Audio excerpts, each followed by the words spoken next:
Amir le decía esto a George y Joel: ya solo me quedáis vosotros y Dios. Uno con ellos, unidos con los cristianos perseguidos en el mundo. Te damos la bienvenida a Uno con ellos, un espacio de puertas abiertas producido desde el estudio de Radio Encuentro, Radio Transmundial en España. Yo soy Mateus y conectamos con Ted Blake, director de Puertas Abiertas en España, para seguir abordando la situación de los cristianos perseguidos en el mundo y también hablar de las diferentes formas en las que se puede ayudar a estas personas que sufren a causa de su fe.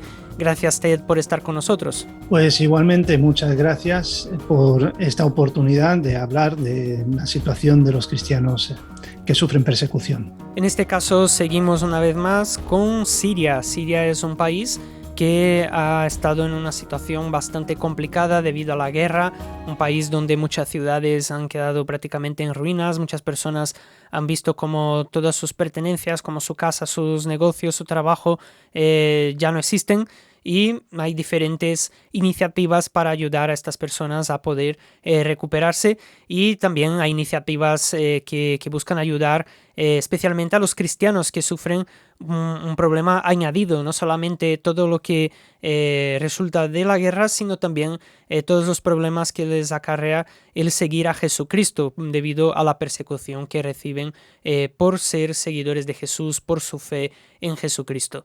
Y para conocer un poco más de esos proyectos, hablamos en esta ocasión con Ted Blake y nos acercamos a un proyecto denominado Watad.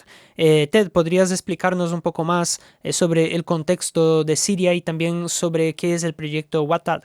La guerra en Siria ha dejado muchas necesidades sin atender.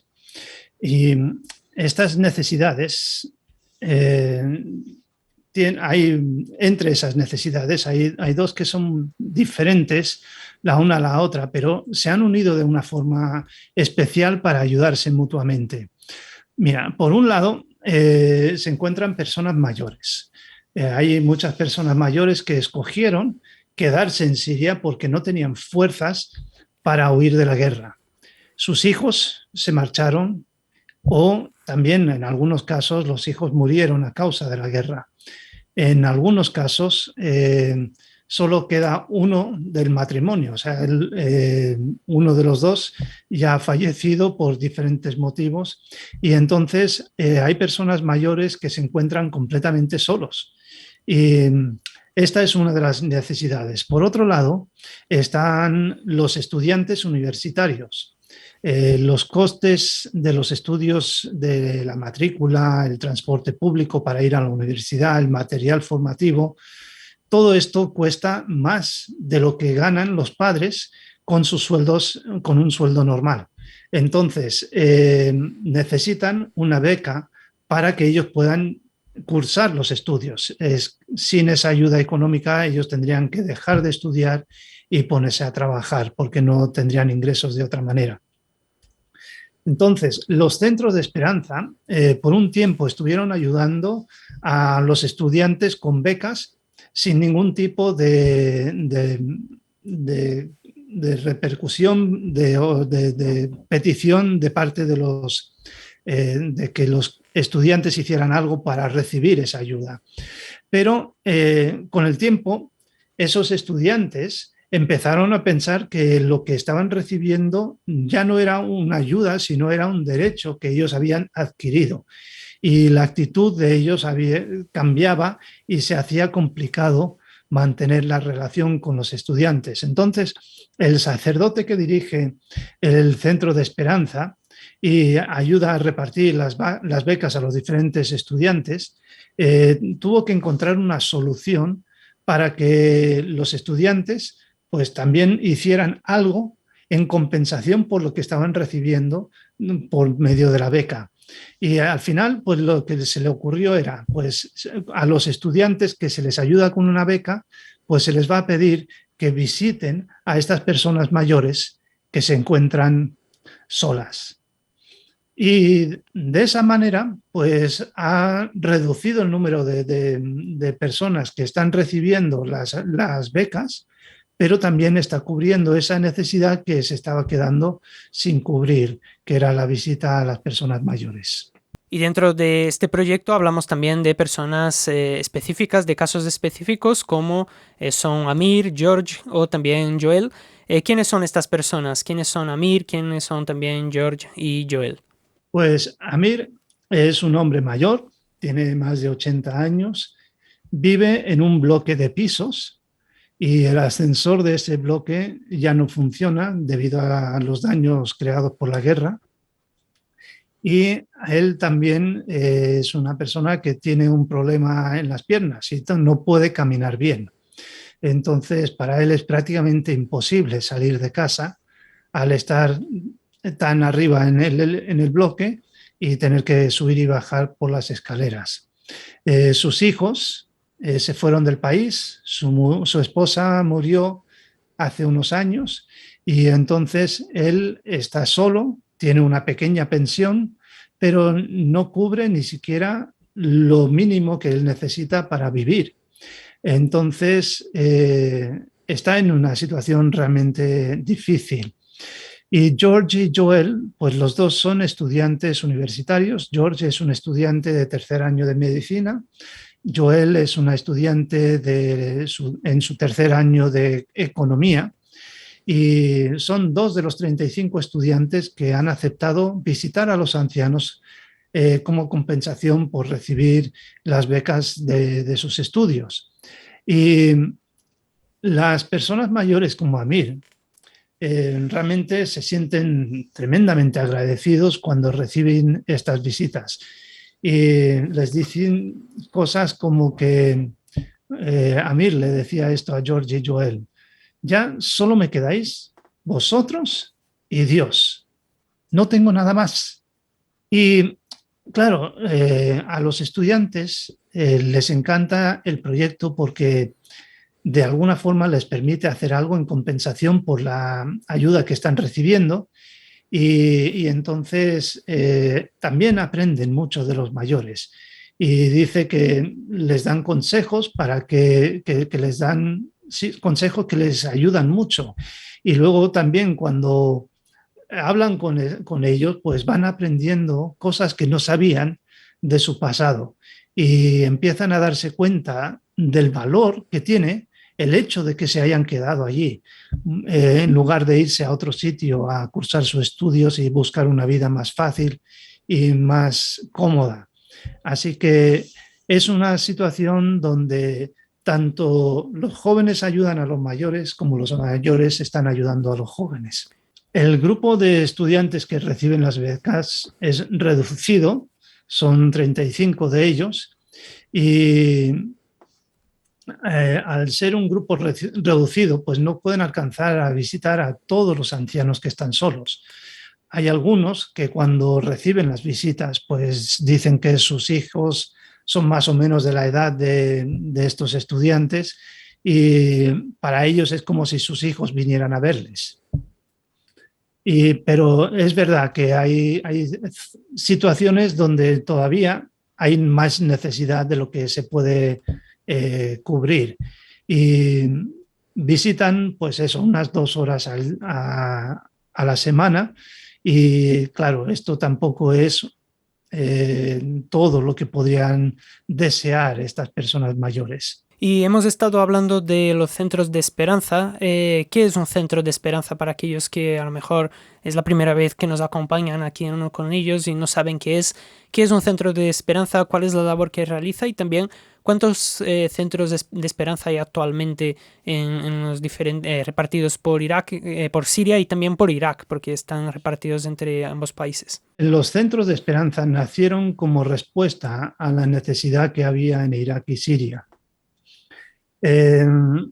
Como resultado de la guerra y como empezaron a instalarse allí lo que ellos llamaban el Estado Islámico, pues estaban expulsando a los cristianos de diferentes ciudades y los cristianos tenían que huir de allí y había una zona donde había una mayoría de cristianos que era más o menos una zona segura y empezaron a reunirse allí los cristianos y Entonces, hacía falta algo para ayudar a darle una salida a la situación de estas personas. Y lo que un grupo de pastores y de líderes y también de expertos, cuando se reunieron, pues lo que decidieron era que lo más importante que hacía falta para los cristianos y para las personas en Irak y Siria era esperanza. Y de ahí nació la idea de una campaña de esperanza para Oriente Medio. Y luego empezaron a ver que lo que tenían que hacer para poner en práctica y para hacer que sea palpable esto de la esperanza era que las iglesias mismas se conviertan en centros de esperanza. Y estos centros de esperanza son lugares que cubren un gran abanico de necesidades. Dan consejería, oran por las personas, dan formación bíblica, dan formación espiritual, dan ayuda económica a cubrir el alquiler, a cubrir la cuota del gas o el agua. También reparten alimentos, dan microcréditos, dan clases para niños, son un centro para mayores, dan una lista muy larga de ayudas y todo pensando en las necesidades de los cristianos que están viviendo las consecuencias de la persecución y de la guerra en Irak y Siria. También, en respuesta a la pregunta de cuántos centros de esperanza hay, pues el objetivo inicial del proyecto era establecer 60 centros de esperanza. Al final, entre los dos países, pues hay 286 que están funcionando y están produciendo estos resultados que hemos estado describiendo. ¿Y de qué manera se puede ayudar desde la distancia a personas como las de las que hemos estado hablando y proyectos como Watad? Y también no solamente la oración, sino también otras formas de colaborar económicamente. ¿Cuáles son las vías para poder hacerlo? Pues para poder orar por el proyecto Watad, que es un proyecto precioso donde se juntan a los jóvenes con los mayores, pues orar por la salud física, emocional y espiritual de los ancianos, porque al final pues viven solos, están como Amir, que vive en un piso donde no puede ni salir a la calle todo el día solo.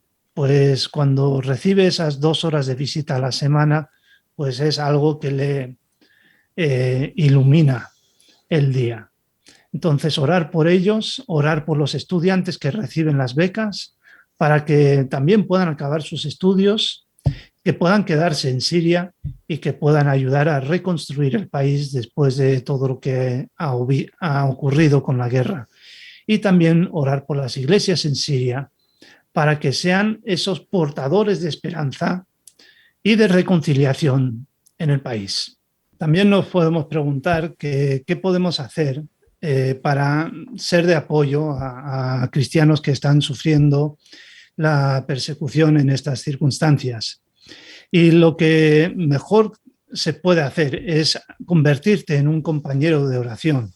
Y un compañero de oración es una persona que ora por la iglesia perseguida, es una persona que responde a las necesidades de los cristianos perseguidos, es alguien que escribe cartas de ánimo a las personas que sufren persecución de una forma especial, es una persona que moviliza a otros, es uno que ofrenda para ayudar a cubrir las necesidades, es una persona que sabe lo que es la necesidad de los cristianos perseguidos y sabe orar por ellos. ¿Cómo se puede llegar a ser ese tipo de persona? Pues hay que ir a la página de Puertas Abiertas, puertasabiertas.org. Cuando se abre la página web, arriba a la derecha, hay una palabra, es involúcrate.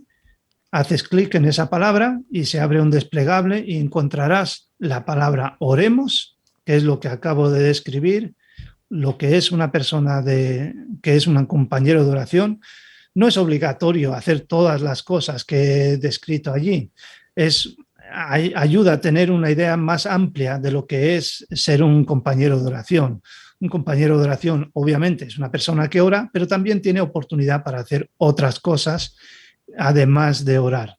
Y Para obtener la información y saber orar, es importante que rellenes el formulario para que sepamos a qué dirección enviarte la revista con el calendario de oración para que tú tengas un tema de oración para orar cada día por cristianos que sufren persecución.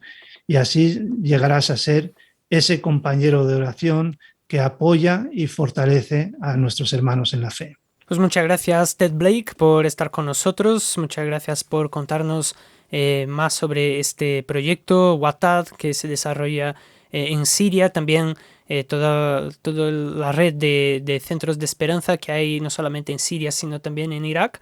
Y también hemos podido conocer la historia de estas diferentes personas, de este señor que es visitado por estudiantes que reciben becas para poder recuperarse dentro de toda esa situación tan complicada que se vive en Siria después de esos años tan largos de guerra que ha dejado al país en una situación tan difícil y especialmente para los cristianos un contexto sin duda bastante complicado donde no solamente enfrentan las necesidades económicas derivadas de la situación, del contexto, sino también la persecución que reciben por su fe. Gracias, Ted, por haber estado con nosotros. Igualmente, muchas gracias por ofrecer este espacio para dar a conocer la necesidad de nuestros hermanos en la fe. Y a ti que nos acompañas, muchas gracias también por haberte unido a este espacio, uno con ellos, un espacio de puertas abiertas producido desde el estudio de Radio Encuentro Radio Transmundial en España. Para más información puedes visitar puertasabiertas.org y si quieres alguna información específica, si quieres formar parte de algún proyecto colaborando, contribuyendo, puedes también escribir a info@puertasabiertas.org o también ponerte en contacto a través del teléfono 955-944-770. Gracias por estar con nosotros y te esperamos en el próximo episodio de Uno con ellos. Hasta la próxima.